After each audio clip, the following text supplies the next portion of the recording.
The sand was the color of dried blood, and it moved wrong.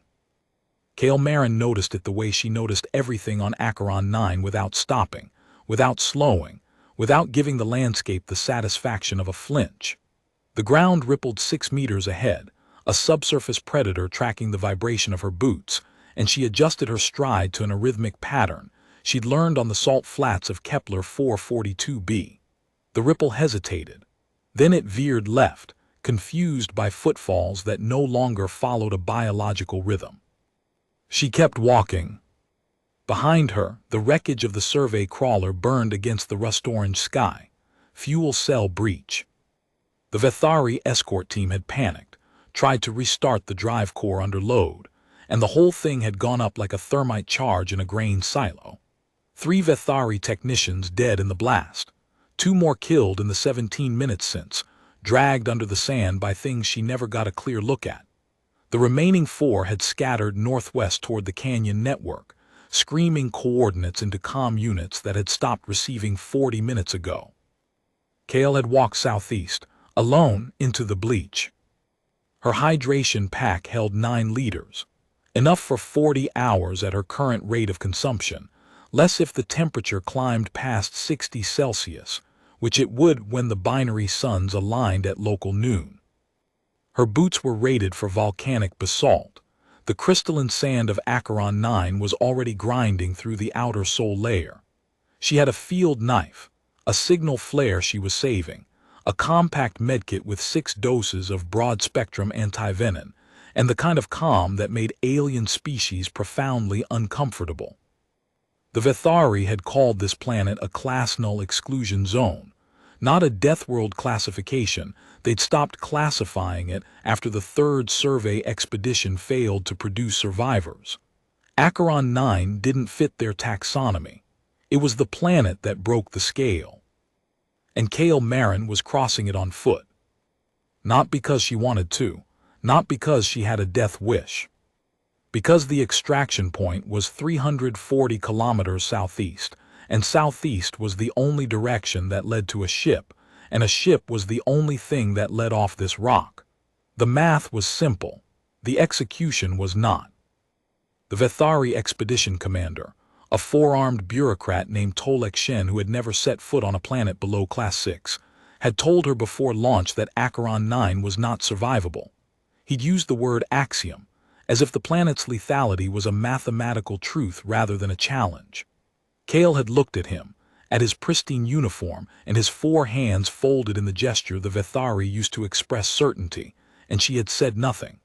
There was no point arguing with axioms. You just walked through them and let the math correct itself.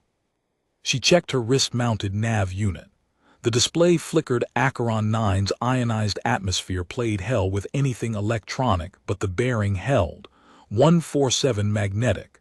She'd been walking for 6 hours since the crash, covering roughly 22 kilometers. At this pace, she had 15 days of walking ahead of her. Her water would last less than 2. The math didn't work. She knew it didn't work. She was walking anyway. That was the part the Vethari had never understood about humans. Not the bone density, not the persistence predation, not the binocular vision or the omnivore metabolism. What they couldn't process, what made their 4-armed scholarly frames go rigid with something between confusion and dread, was that humans could look at impossible odds, understand them completely, and keep moving forward anyway. The ground shuddered. Kale stopped, not out of fear, out of tactical assessment.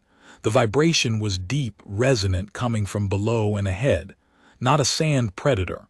Those moved in quick lateral pulses. This was something structural, tectonic, or very, very large. She waited 3 seconds. The shudder came again, rhythmic now. Footsteps. Something walking toward her from beneath the surface, something heavy enough to make the crust of a planet flex. She changed direction by 15 degrees, angling to pass whatever it was at maximum distance while still holding her southeast bearing. Her pace didn't change. Her breathing didn't change. Her hand didn't move toward the knife at her hip because the knife wouldn't matter against something that shook the ground from below. The shuddering stopped. She kept walking. 11 kilometers later, she found the first Vethari marker. It was a carbon fiber stake driven into the hardpan, its tip melted by heat exposure, its base wrapped in the remnants of a survey flag. The flag had been orange once. Now it was the same dried blood color as everything else on Acheron 9. Printed on the stake in Vethari trade script were 3 words that her translation implant rendered as Survey Limit Terminal. This was as far as the third expedition had gotten. 26 Vethari researchers, military escort, full atmospheric support, armored vehicles. They'd made it 33 kilometers from their landing zone before everything went wrong. The official report, which Kale had read on the inbound transport, listed the cause of mission failure as cascading environmental hostility. The unofficial version, whispered between Vethari fleet officers who'd seen the helmet cam footage, was shorter. The planet woke up. Kale pulled the stake from the ground, tested its weight, and kept walking. 33 kilometers wasn't a limit. It was a starting line. The terrain changed an hour past the marker. The flat salt pan gave way to broken ground, jutting spires of volcanic glass, rifts in the surface that vented superheated gas, pools of liquid that looked like water and were emphatically not. Kale tested the first pool with a pebble. The pebble dissolved in 4 seconds, releasing a hiss of vapor that smelled like battery acid and copper. She marked it mentally and moved on. The second pool she encountered had bones in it. Not Vethari bones, those dissolved too fast. These were dense, mineral-heavy, fossilized things that had resisted the acid long enough to calcify in place. She didn't recognize the species.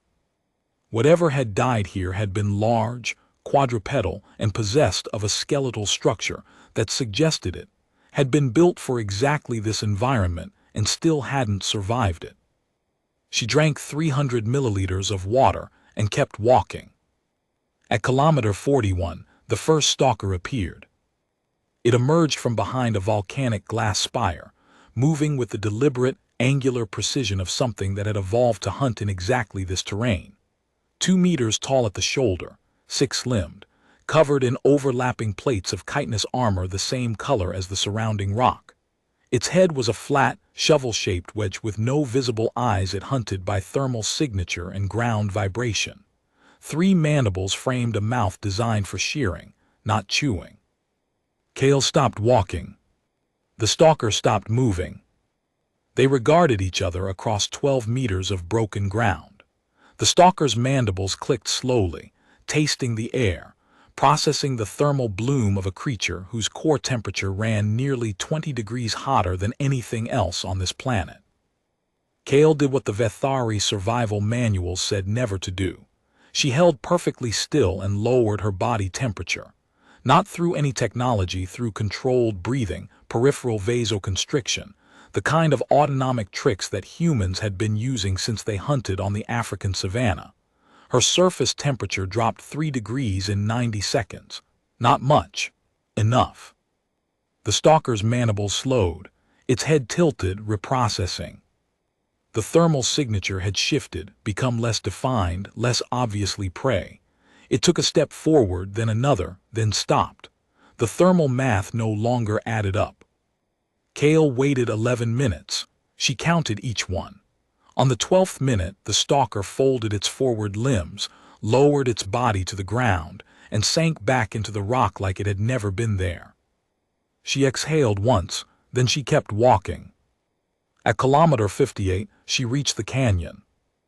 It split the landscape like a wound, 300 meters deep, walls of layered sediment and volcanic glass that caught the light of both suns and turned the air inside into a shimmering heat distortion. The canyon ran roughly east-southeast, close enough to her bearing that she could follow it rather than cross it, using the walls for shade and the depth for protection from the surface winds that were building as the suns climbed. She found a path down the canyon wall. It wasn't natural, something had carved it, switchbacks cut into the rock with a precision that suggested tools. At the base of each switchback she found markings, Not Vethari, something older. Angular symbols cut deep into the stone, filled with a mineral deposit that glowed faint amber in the shadow. She didn't stop to study them. Archaeology was for people who had water. The canyon floor was cooler by 15 degrees, which brought the ambient temperature down to a manageable 47 Celsius. She walked in the shade of the eastern wall, following the canyon's curve southeast, and covered 9 kilometers before the second stalker found her. This one was different, larger. Its armor plates were scarred and pitted, veteran marks from a life spent at the top of a food chain that would have horrified most galactic biologists. It didn't emerge from rock. It dropped from the canyon wall, landing 20 meters ahead with an impact that cracked the stone beneath it. It knew what she was. Its mandibles were already spread, its forward limbs raised and locked, the killing posture that preceded a charge.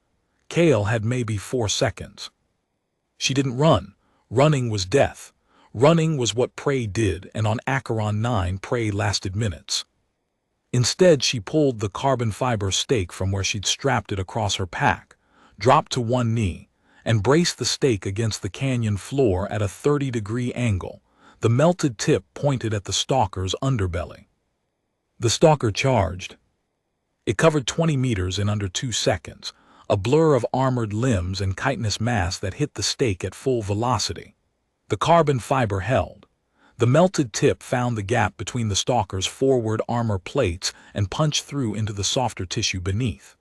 The impact drove Kale backward 3 meters, her boots carving furrows in the canyon floor, but she held the stake and let physics do the rest. The stalker's own momentum killed it. It drove itself onto the stake until the carbon fiber was buried half a meter deep. Then its legs buckled, and it collapsed sideways, mandibles still clicking in a slowing rhythm that sounded almost like speech. Kale stood up. Her left shoulder was dislocated. She'd felt it go when the impact hit. She walked to the canyon wall, placed her shoulder against the rock, and reduced the dislocation with a single sharp motion that echoed off the canyon walls. She didn't make a sound. She pulled the stake from the stalker's body, wiped it on her pant leg, and kept walking. The canyon network went deeper than the survey data had suggested. The walls rose higher, the floor dropped lower, and the ancient markings appeared more frequently: spirals, angular grids, what might have been a star chart oriented toward a constellation she didn't recognize. At kilometer 73, she found the first structure.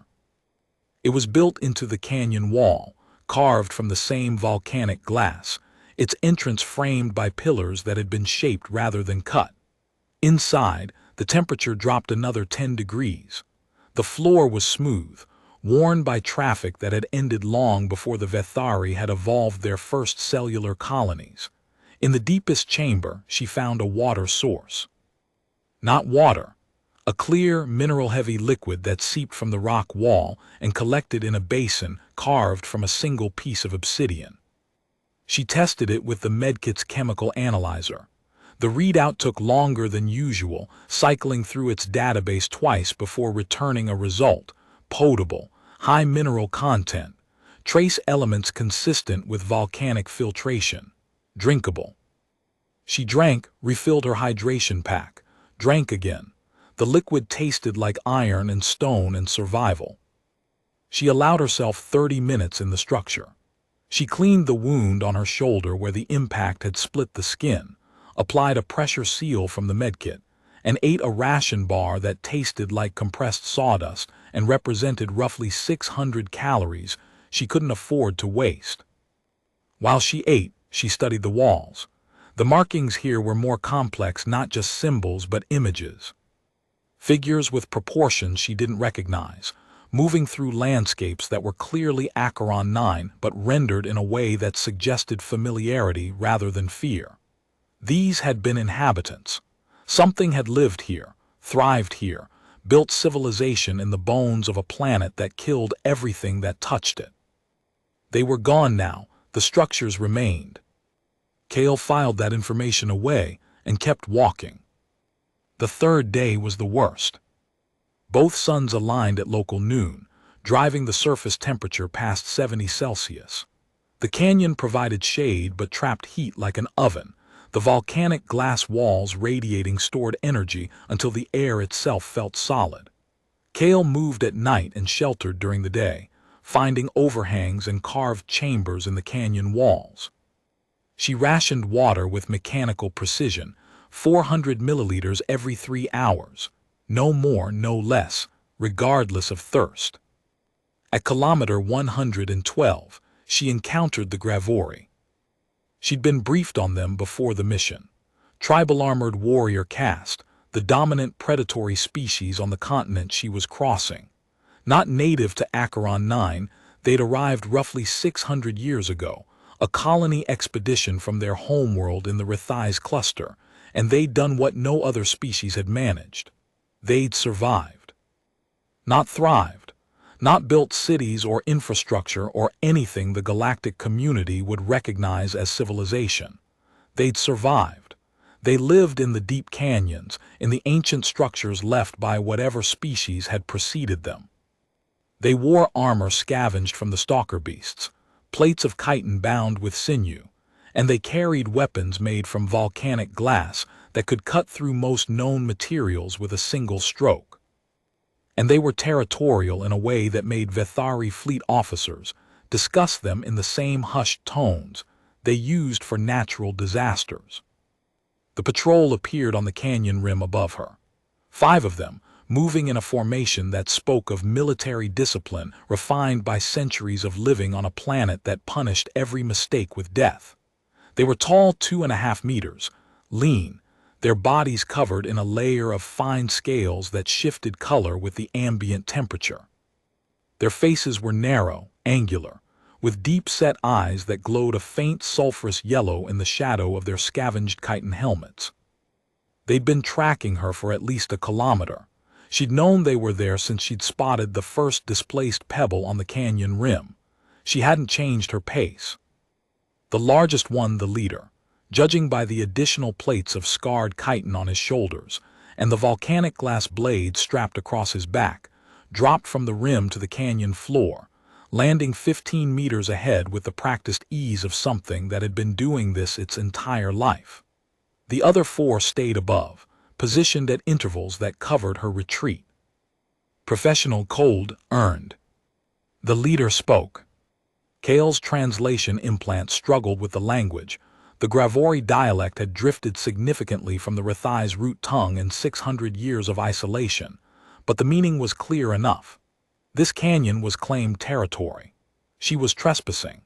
The penalty was death or submission, and submission meant servitude in their deep canyon settlements until she expired, which, based on their experience with off-world species, would be soon. Kale looked at the leader. She looked at the 4 warriors on the rim. She looked at the canyon stretching southeast behind them, the direction she needed to go.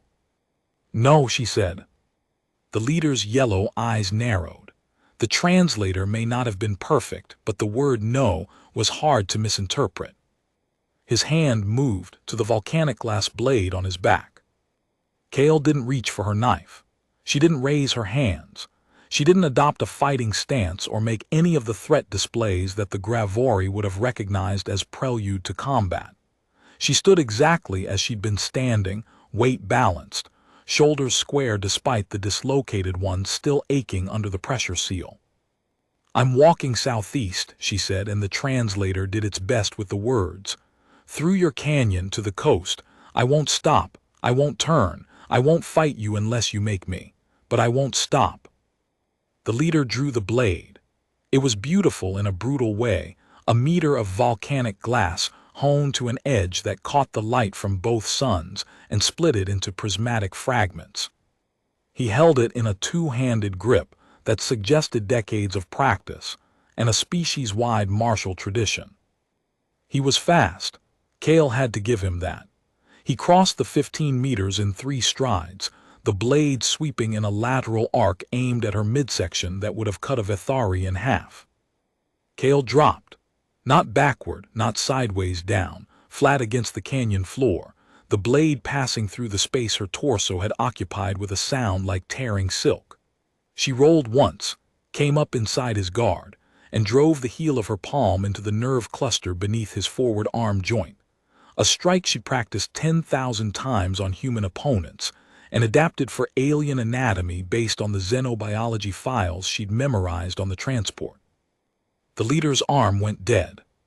The blade dropped. He staggered, and Kale caught the blade before it hit the ground, reversed it, and pressed the edge against the underside of his jaw, just above the throat where the scales thinned to membrane. The whole engagement had taken less than 4 seconds.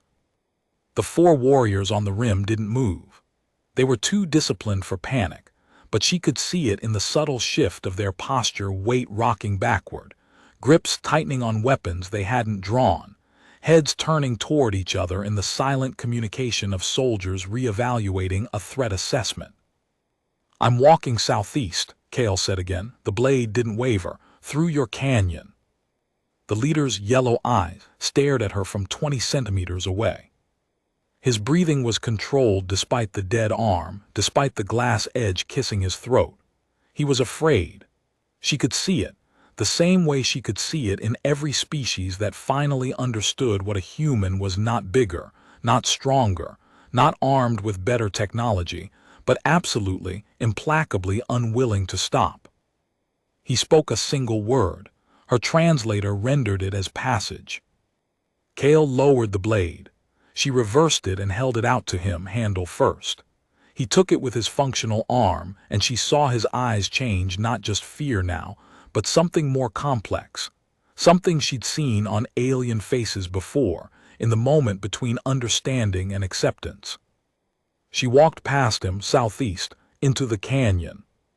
The 4 warriors on the rim tracked her for another 2 kilometers, then peeled away one by one, disappearing back into the rock. The leader stayed longer. She could feel his presence behind her, following at distance, watching, learning. He dropped away at kilometer 119. She didn't look back.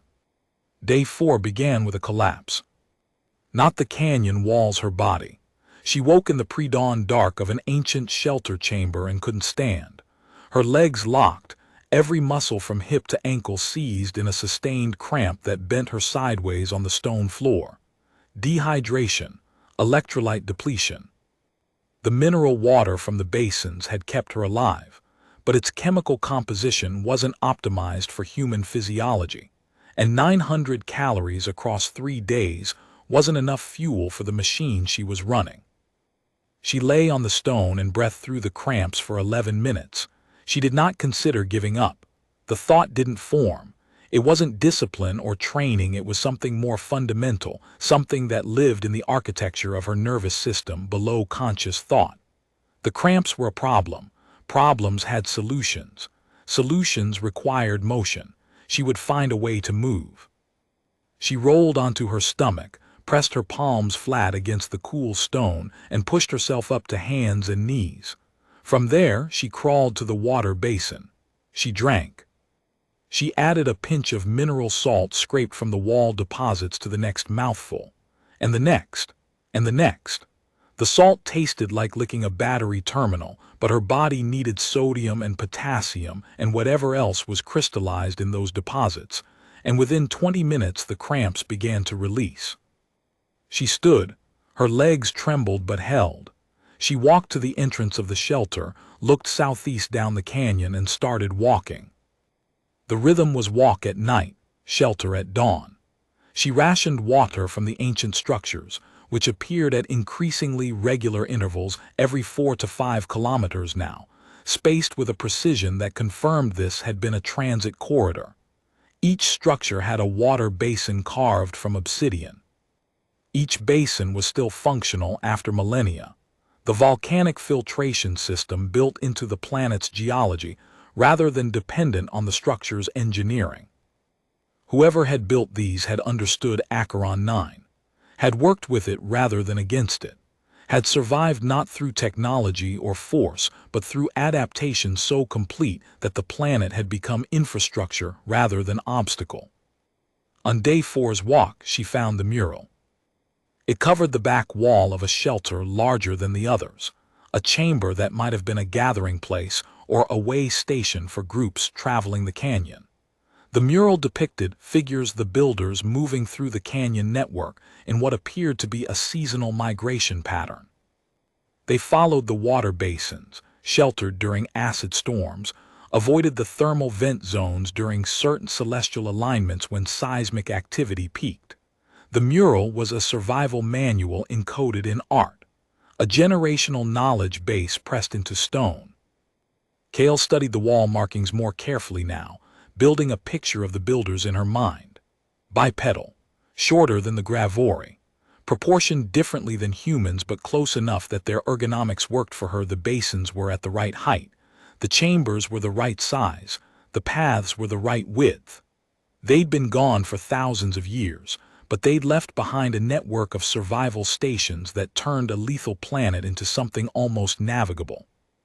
The mural showed something else too.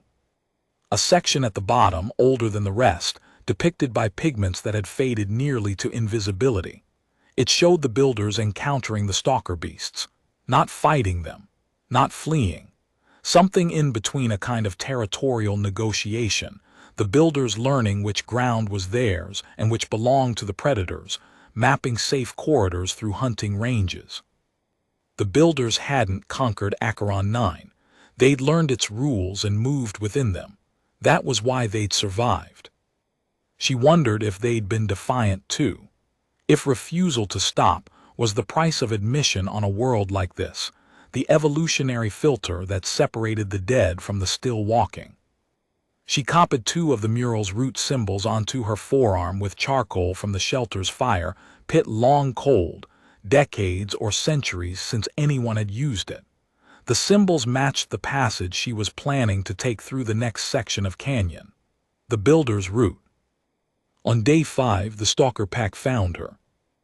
Not 1, not 2, 7 of them, moving in a coordinated pattern that no galactic biologist had ever documented, because no galactic biologist had survived long enough to document stalker pack behavior.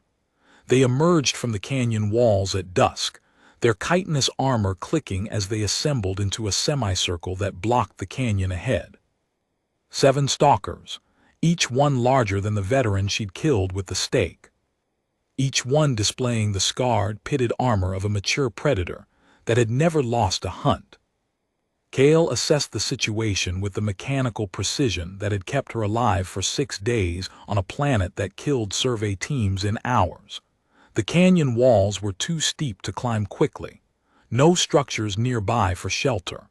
The carbon fiber stake was her only weapon besides the field knife, and neither would matter against 7 at once. She thought about the signal flare, 1 shot, designed to burn at 2,800 degrees Celsius for 30 seconds, visible from orbit. She'd been saving it for the extraction point, a locator beacon for the pickup ship. Using it here meant she'd reach the coast with no way to signal. The stalkers began to close. Their mandibles clicked in unison, a hunting rhythm, coordinating the pack for a synchronized strike. They moved like liquid, flowing over the broken ground with a grace that belied their mass. Kale pulled the flare. She didn't fire it at the stalkers. She fired it straight up, into the narrow strip of sky visible between the canyon walls. The flare detonated at the apex of its arc, a sun-bright burst that turned the canyon into a corridor of blinding white light and hard black shadow. The stalkers froze, every one of them. Their thermal sensors, evolved for tracking prey against the consistent background temperature of volcanic rock, were overwhelmed. The flare's 2,800-degree bloom flooded their perception with noise, whiting out their hunting sense completely. Kale ran. Not away from the stalkers. Through them. Between the 2 nearest ones, close enough to feel the heat radiating from their chitin, close enough to hear the confused clicking of mandibles trying to reacquire a target they could no longer distinguish from the burning sky. She sprinted through the gap and kept running down the canyon, putting distance between herself and the pack while the flare burned overhead. She ran for 3 minutes, When the flare died, she was 400 meters past the pack and still moving. Behind her, the stalkers milled in confusion, their sensory array slowly recalibrating. By the time they could hunt again, she was gone. She'd used her only flare. She'd reached the coast with no way to signal a pickup. She kept walking. Day 6 brought the acid storm. She'd seen the clouds building since dawn, thick, dark, tinged with the same amber mineral glow as the ancient markings. The wind shifted, carrying a chemical tang that made her eyes water and her throat constrict. She'd read about Acheron 9's precipitation cycle in the survey data. Rain here wasn't water. It was a dilute solution of sulfuric and hydrochloric acid, concentrated enough to dissolve organic tissue on prolonged contact, to eat through standard-issue environmental suits in hours, to turn exposed skin into something unrecognizable. She needed shelter. The nearest ancient structure was 2 kilometers ahead, according to the spacing pattern she'd mapped. She had maybe 20 minutes before the storm hit. She ran. The first drops hit at kilometer 163, roughly 200 meters from the structure. Each drop left a tiny burn on her exposed skin, hands, neck, the strip of forehead between her hairline and the collar of her jacket. She'd wrapped her pack in the emergency thermal blanket, covering her water and medkit, and she held her jacket collar up over her mouth and nose, breathing through the fabric. She made it to the structure with 40 seconds to spare. The acid rain hit full force as she ducked through the entrance, a downpour that turned the canyon floor into a hissing, steaming river of dissolution. Through the entrance, she watched the rain eat into the volcanic glass of the canyon walls, carving new channels in stone that had withstood millennia. The air outside turned opaque with chemical vapor. The structure held. Whatever the ancient builders had sealed these chambers with, it resisted the acid completely. Inside, the walls were dry, the water basin was full, and the markings on the walls glowed brighter in the dim stormlight, as if the mineral deposits were reacting to the acid in the air. Kale treated the acid burns, 16 of them, mostly superficial, on her hands and neck, 2 deeper ones on her left forearm where a drop had found exposed skin and lingered. She applied burn gel from the medkit, wrapped the worst ones with pressure bandages, and drank water while the storm raged outside. The storm lasted 9 hours. She slept for 4 of them, not from comfort, from biological necessity. Her body was running on reserves that had reserves, and even human endurance had limits.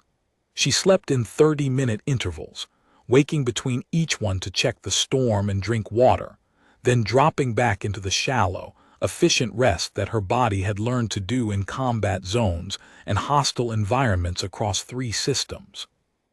When the storm passed, the canyon was transformed. The acid rain had stripped the surface layer from everything, exposing raw stone that steamed in the returning sunlight. The air was clearer than she'd seen it since landing. The acid had precipitated the dust and particulates, leaving an atmosphere that was almost transparent.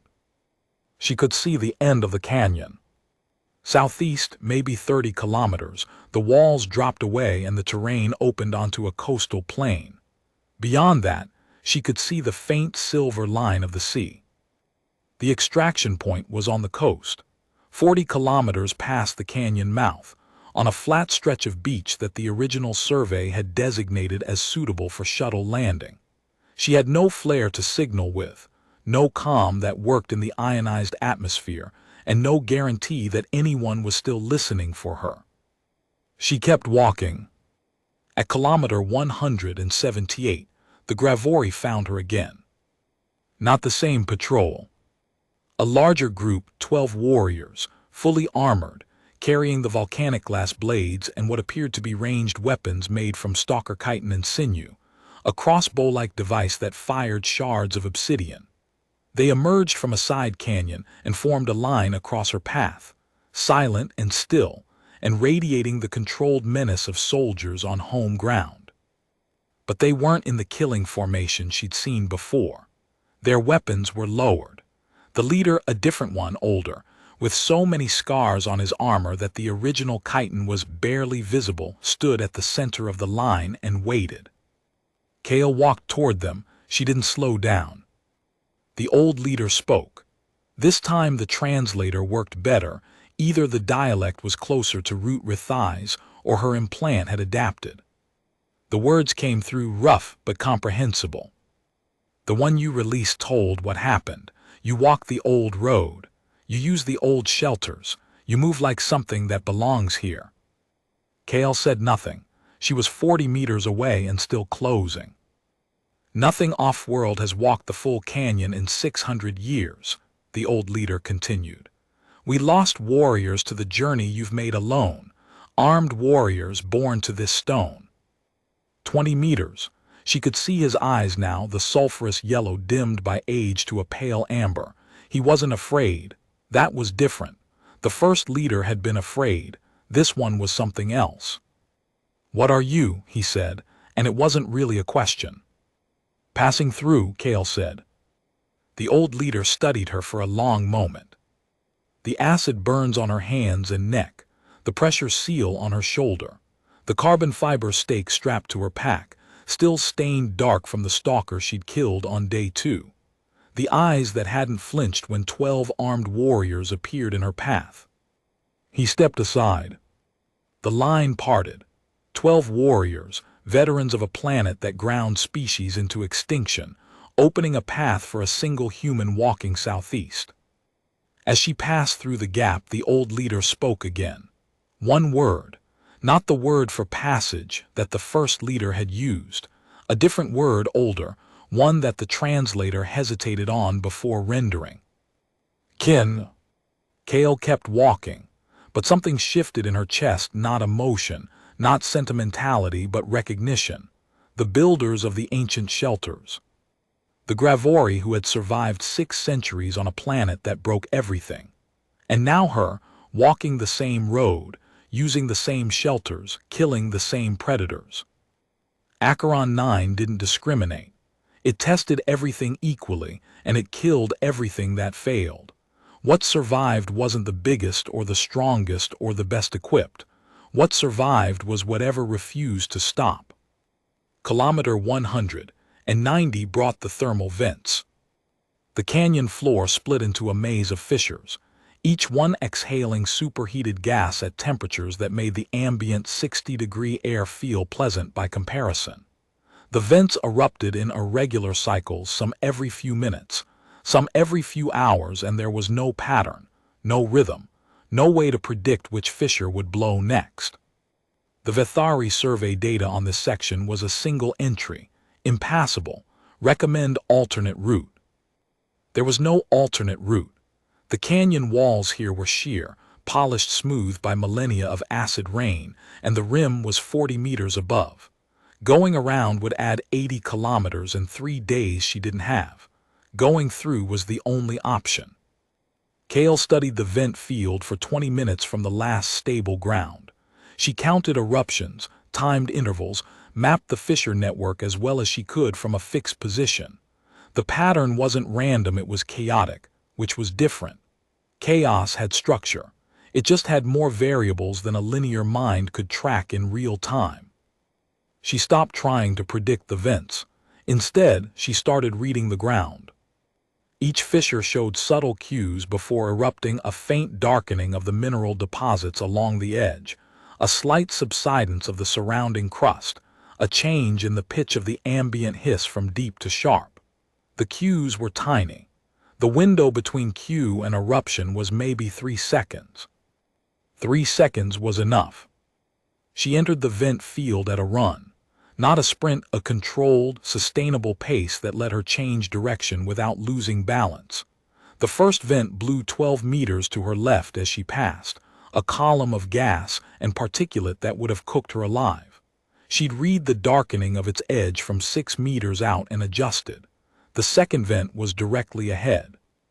She saw the crust subside, the mineral deposits shift color, and she cut right, the eruption blasting the air where she'd been standing 1 stride earlier. She crossed the vent field in 11 minutes.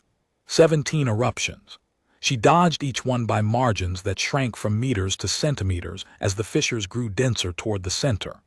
The last three she navigated nearly blind, the air so thick with vented particulate that she was reading the ground by feel through her worn boot soles, sensing the subsidence through the balls of her feet the way a rock climber reads a wall with fingertips. When she reached stable ground on the far side, her hands were shaking. Not from fear, from the sustained adrenaline load of 11 minutes of continuous near-death decision-making. She sat down, pressed her palms against her thighs until the tremor stopped, drank 200 milliliters of water and stood up. The tremor lasted 30 seconds, then it was gone and she was walking again. Day 7 was the earthquake. She felt it coming before it arrived, a deep, subsonic vibration that built in the canyon floor like a bass note climbing toward resonance. The ancient builder's markings on the nearest structure began to glow brighter, the mineral deposits reacting to the seismic energy. Some kind of warning system, she realized, built into the walls, still functioning after thousands of years. The earthquake hit at midday, not a tremor, a full tectonic event, the kind that reshapes topography. The canyon walls shed massive slabs of volcanic glass that crashed to the floor and shattered into razor-edged fragments. The ground bucked and heaved, opening new fissures and closing old ones. A section of the canyon wall 200 meters behind her collapsed entirely, filling the passage with a wall of debris that would have buried her if she'd been walking slower. Cale wrote it out in one of the ancient structures. The builders had engineered them for this. The chambers were cut deep into the bedrock, supported by arches that flexed with the seismic waves rather than resisting them. The ceiling cracked but held.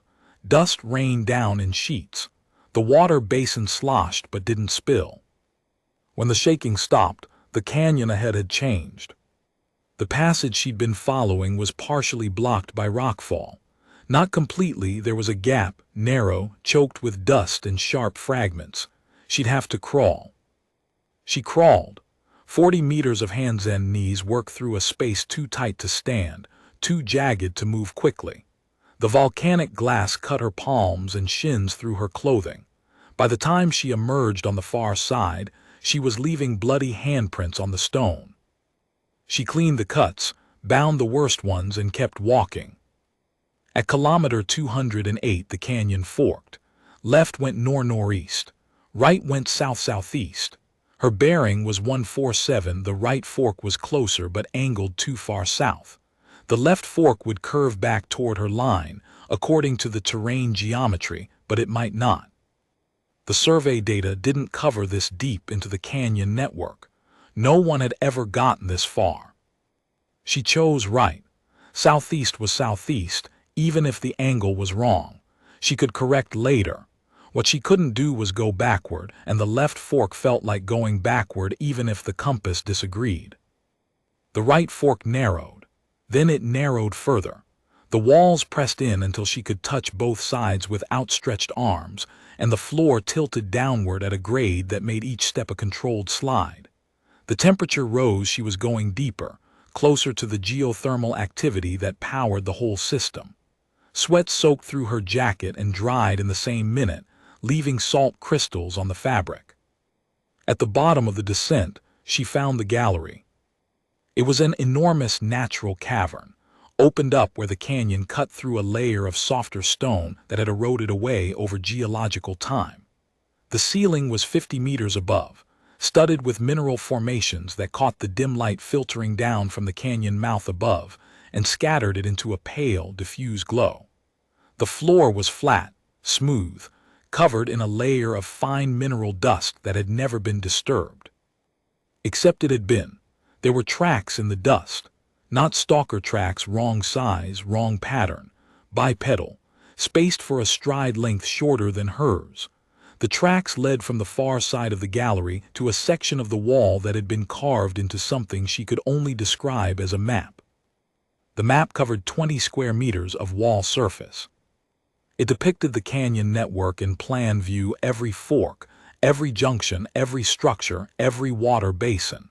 The ancient builders had mapped the entire system, And there, marked with a symbol she'd seen at every shelter entrance, was her canyon fork. The right branch, the one she'd chosen. It dead-ended. 12 kilometers ahead, the right fork terminated at a vertical wall of basalt with no passage through. She stared at the map for 10 seconds. Then she turned around and walked back up the grade, back to the fork, and took the left branch. The detour cost her 4 hours and 800 calories she didn't have. She ate the last ration bar and drank 400 milliliters of water, and did not allow herself to think about what the dead end would have meant if she hadn't found the gallery. 12 kilometers in the wrong direction. 12 kilometers back. 24 kilometers of water and time spent on nothing, in a margin that had no room for nothing. The left fork curved northeast, then east, then southeast, exactly as the ancient map had shown. The builders had known. They'd mapped every dead end, every viable route, every trap the planet had set. They'd carved their knowledge into the stone for anyone who came after. 600 years ago, the Gravori had come after.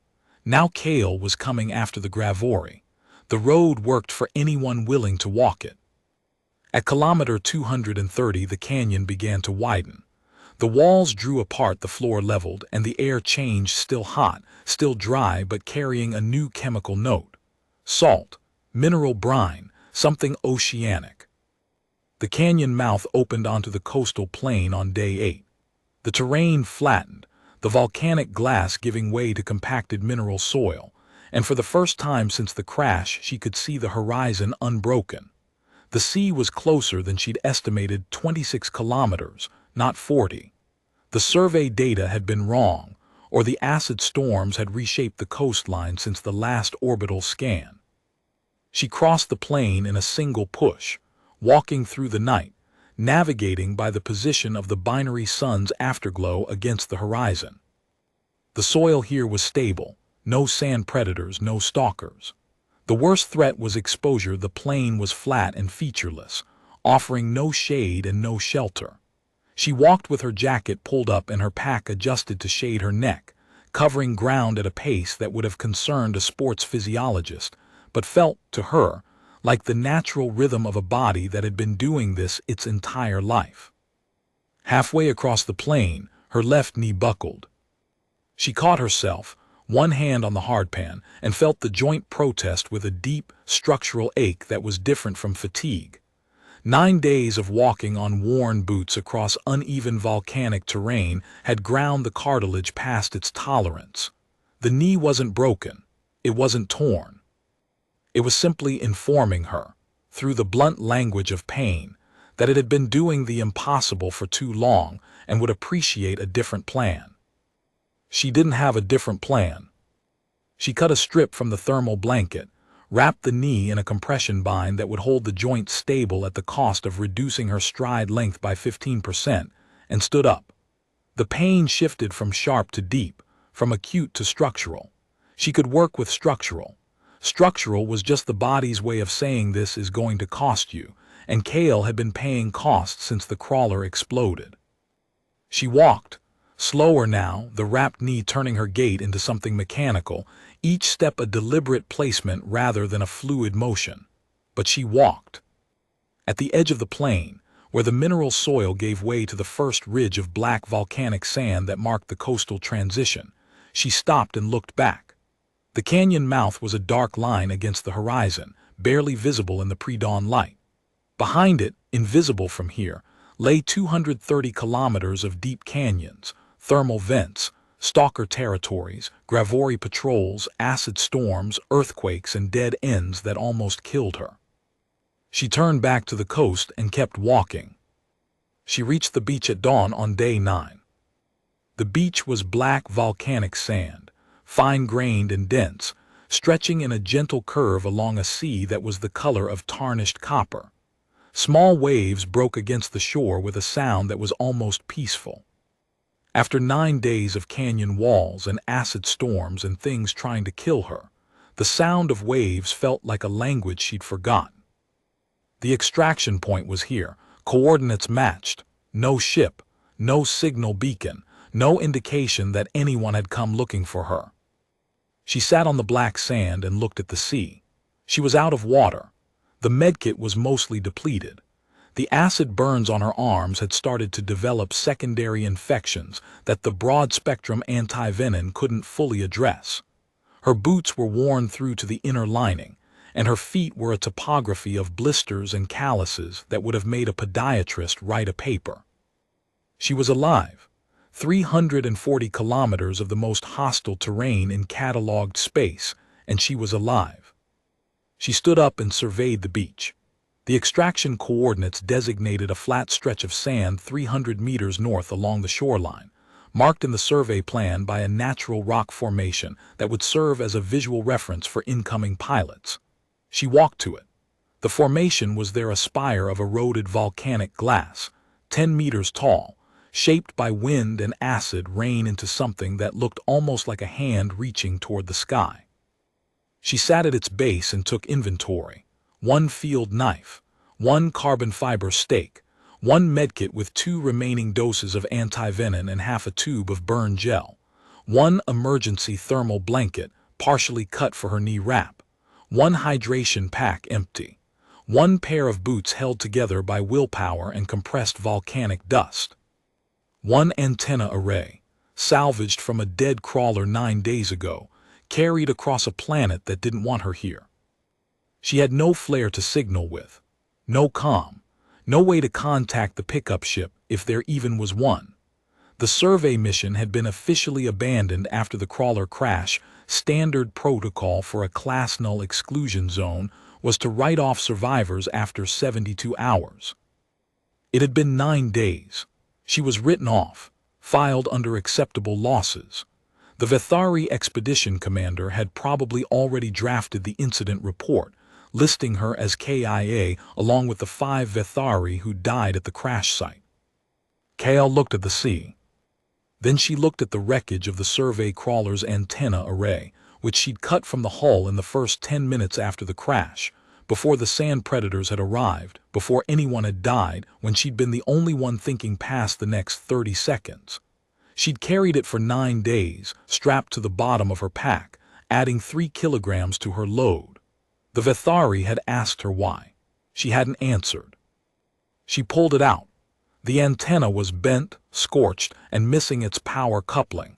She stripped the wire from her nav unit. She didn't need it anymore. She was here and spliced it into the antenna's feed line. She used the medkit's bioelectric stimulator as a power source, a jury-rigged connection that any communications engineer would have called insane, and any human survivalist would have called Tuesday. The antenna hummed, a weak signal omnidirectional broadcasting on the universal distress frequency. Not a proper SOS. She didn't have the power for formatted data, just a carrier wave, a ping, a sound in the void that said, "Something is here, something is alive." She set the antenna in the black sand, pointed it at the sky, and waited. For 2 hours nothing happened. The binary suns climbed, the temperature rose, and the acid-tarnished sea lapped at the shore in its almost peaceful rhythm. Kale sat next to her antenna and did what she'd done for 9 days. She refused to consider the possibility that this wouldn't work. Not optimism, not hope, something harder than both. The same quality that had made her walk into the bleach when everyone else ran for the canyons, that had made her face down stalkers with a carbon fiber stake and Gravori warriors with an empty hand. The stubborn, bone-deep, unreasonable certainty that giving up was simply not in the available options. The Vethari had a word for it. Her translator had rendered it once, hesitantly, during a briefing when a Vethari fleet officer had been trying to explain why humans were classified differently from every other known species. The word translated, roughly, as the defiance of things that should be dead. At hour 3 the sky split. A Vethari cruiser, the INV Cathara, dropped through the ionized atmosphere with its shield cycling and its hull trailing plasma from the atmospheric entry. It wasn't a rescue ship. It was a military cruiser, diverted from patrol duty in the Rethai's corridor, responding to a carrier wave that shouldn't have existed from a planet that shouldn't have had survivors. The cruiser's shuttle detached at altitude and descended on approach thrusters, kicking up clouds of black sand as it settled on the beach 60 meters from Kale's position. The ramp dropped.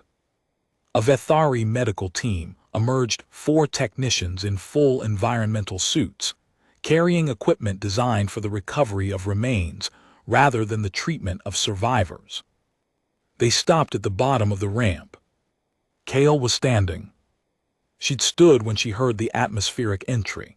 It had taken her 3 attempts: the wrapped knee, the cramping in her calves, the deep fatigue that had settled into her skeleton like something permanent. But she'd stood, because she was not going to be found sitting down when they came for her, and she was not going to be found lying down, and she was certainly not going to be found dead. She was going to be standing next to her jury-rigged antenna, on the beach she'd walked 340 kilometers to reach, on the planet that had tried everything in its considerable arsenal to kill her.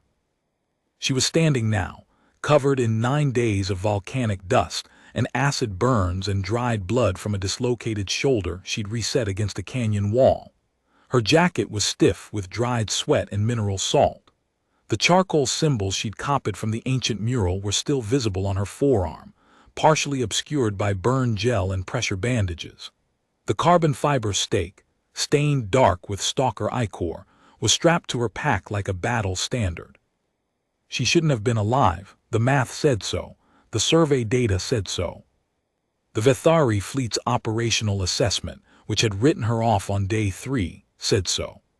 Every model, every calculation, every precedent in the history of Acheron 9 exploration said that a single human on foot, without support, without proper equipment, without even adequate water, could not cross 340 kilometers of Class-Null terrain and survive. She was standing on a beach, looking at them with the same expression she'd worn when the stalker charged, when the Gravori leader drew his blade, when the acid storm hit. Not triumph, not relief, not anger or fear or desperation. Calm, settled, the expression of someone who had simply done the thing that could not be done and found it no more remarkable than walking. The lead technician recovered first. She crossed the distance, ran a handheld scanner over Kale's vitals, and stared at the readout for a long time before speaking.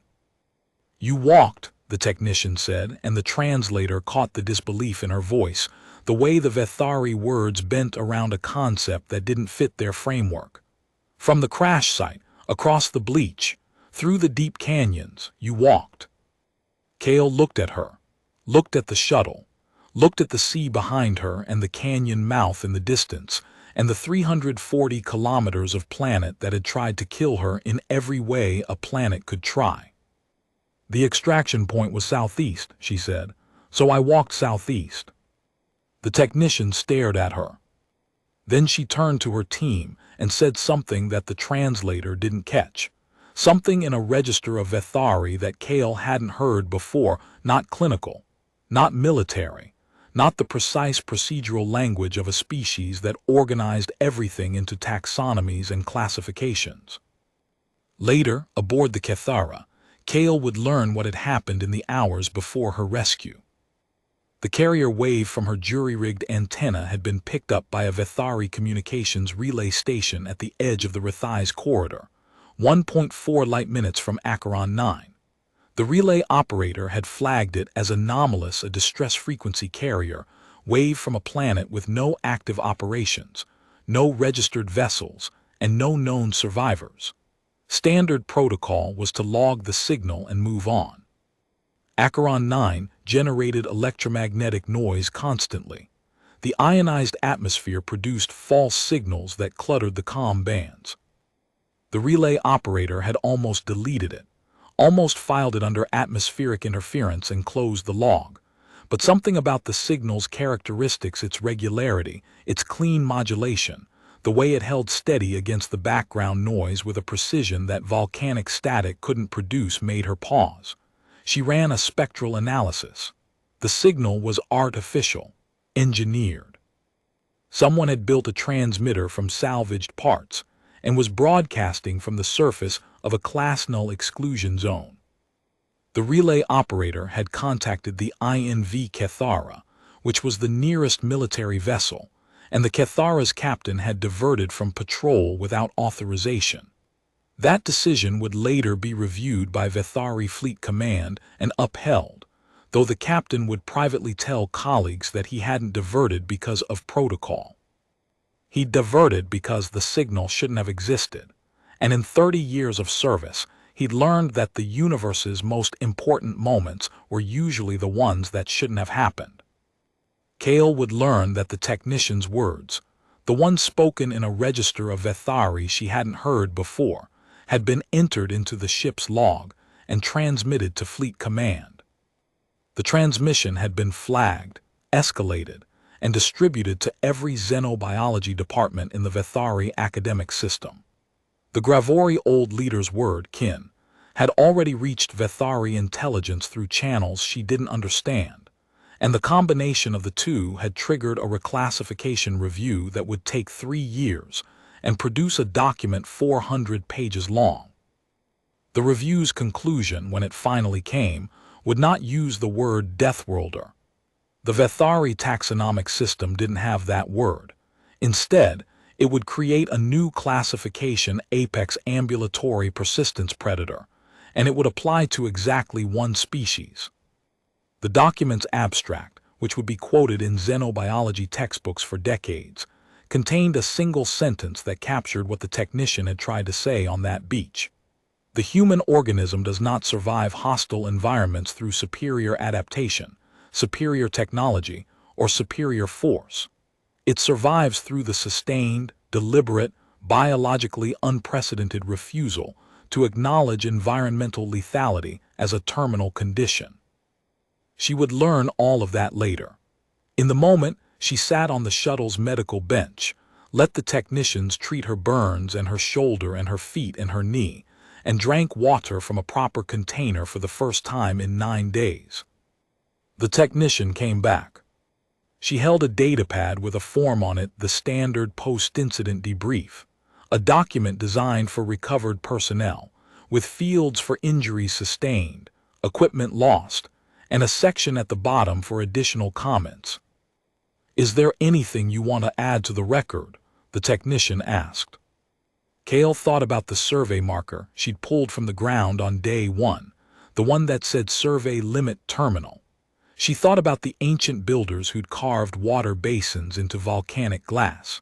She thought about the stalker she'd killed with its own momentum, and the stalker pack she'd blinded with a signal flare, and the Gravori leader who'd called her kin. She thought about the extraction point, 340 kilometers southeast of a burning crawler on a planet that had no classification because it had broken the scale. "Update the survey marker," she said. "It's not a limit, it's a waypoint." The technician recorded the statement. The shuttle lifted. Acheron 9 fell away below them, its rust-orange surface and acid cloud atmosphere shrinking to a disk, then a point, then nothing. In the canyon, the old Gravori leader stood at the mouth and watched the shuttle climb. He'd walked 3 days from the deep settlements to see this, not because he'd expected it, because something in his 600 years of inherited survival knowledge had told him it was possible, and he'd wanted to know if the universe still produced things that could walk the road his ancestors had walked and come out the other side. The shuttle disappeared into the ionized haze. The old leader turned back to the canyon. On the wall beside the entrance, next to markings that were thousands of years old, someone had scratched a new symbol with the tip of a carbon fiber stake. It was crude, simple, a line pointing southeast, and beside it, a single word in a script the old leader didn't recognize but understood perfectly. "Forward." He touched the marking. The volcanic glass was still warm from her hand. He walked back into the canyon and told his warriors what he'd seen.